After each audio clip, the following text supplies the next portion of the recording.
But there's an idea that emerged in the West, and the idea is that the state is regulated by the ethic of the individual.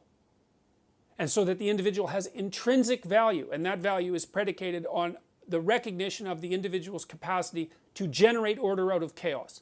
And that's the identity with God that was implanted, so to speak, in human beings at the beginning of time, according to our founding, let's call them mythologies. There's something about that that's right. Now, if we lose that, we're going to suffer for it, man.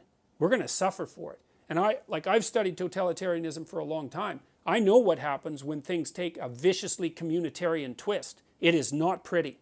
And you know, people think our society is more, even the radical leftists who criticize it, think that our society is more robust and impervious to subversion and danger than it actually is. It's actually not. It's actually, we could lose it a hell of a lot more easily than we think. And it's got all sorts of flaws, and like, criticize away, but with a bit of gratitude, that would be nice. It's got all sorts of flaws, but we don't have anything better to put in its place. And when we tried a couple of different variations in the 20th century. Man, and that did not go very well. Now, if people want to bring that back, it's either because they don't know what happened, and they probably don't, because generally speaking, people's historical education is so dreadfully inadequate that it's actually, it's like a crime. Or they don't care, and what they're aiming for is trouble. And neither of those things are good. So, you know, I've been watching this politically correct thing develop for 3 decades. You know, it's popped its head up here and there. It happened really in the 1990s, in the early 1990s, but then it sort of faded away to some degree. But right now, man, it's back with a vengeance. You know, in Bill C-16 in Canada, that's going to pass. And that is the first piece of legislation ever put in place in Canada that compels speech. And the Justice Minister curses on her head. The Justice Minister is refusing to, and her coterie of minions are refusing to implement a perfectly reasonable amendment that was proposed by Senator Don Plett to reword the Canadian Bill of Rights to ensure that Bill C-16 doesn't interfere with free speech. And they refused to do it. Why? Because equity trumps everything. Equality trumps everything. And that's not good, to put it simply. That is not good. And so people need to wake up and see what's happening. And they need to start watching what their children are being taught. That the new policies of the Ontario Teachers Federation, as I said, I've got the acronym wrong, those should be scrapped. I would tell people, do not send your children to public schools. If you're going to send them to public schools, you better bloody well keep an eye on what they're being taught. And I would say that's particularly true for communities of relatively conservative immigrants and minorities.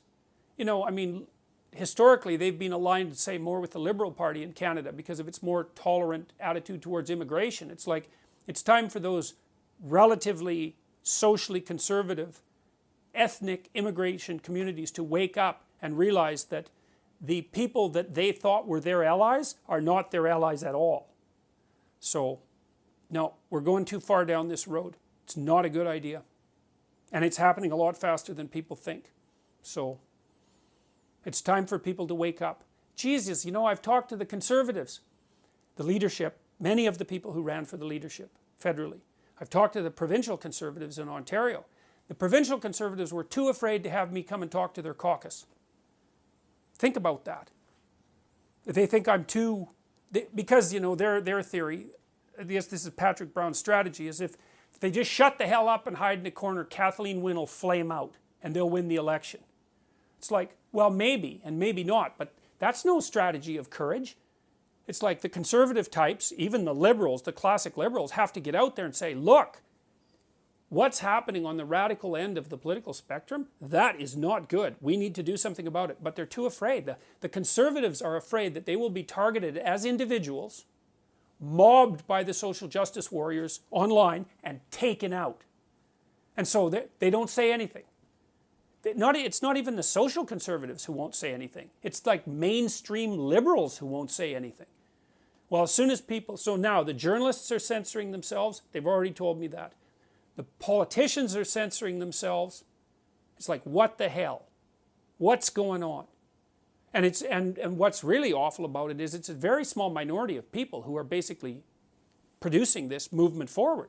It's probably no more than about 5% of the population.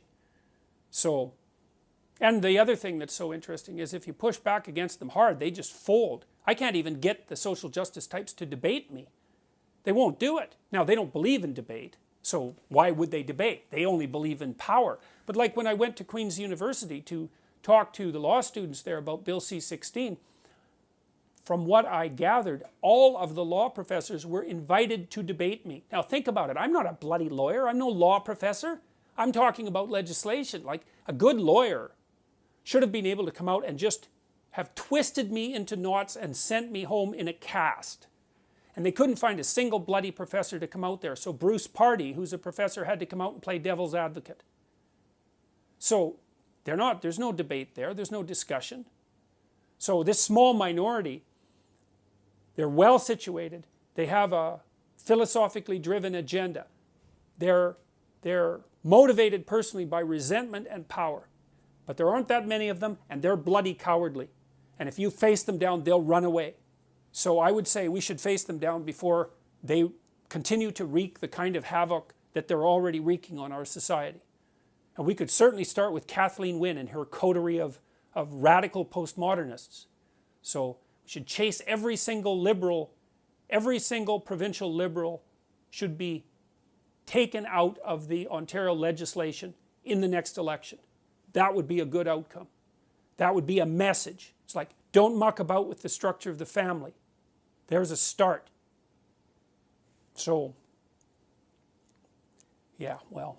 But the thing is, people are afraid. So the conservatives won't come out even come out and be conservative. So one of the things I've talked to them about, and I think I talked to 5 of the people who were involved in the leadership convention, was if you guys are afraid to be conservative, you've already lost. You're done. Like, you're just playing out an empty game. And they are. That's the policies they're pursuing. Patrick Brown won't come out and, like, what the hell, Kathleen Wynne, she should be hanging on with one finger. If that woman had an ounce of integrity, she would have resigned when her popularity fell below 10%. But she doesn't. And no one will take her on with regards to that. So, it's not good. I can tell you one thing that I've experienced. If you're not happy with the kind of policies that your company is putting in place, or the bureaucracy that you work in, or your government, or any of those things, if you're not happy about it, and you wait,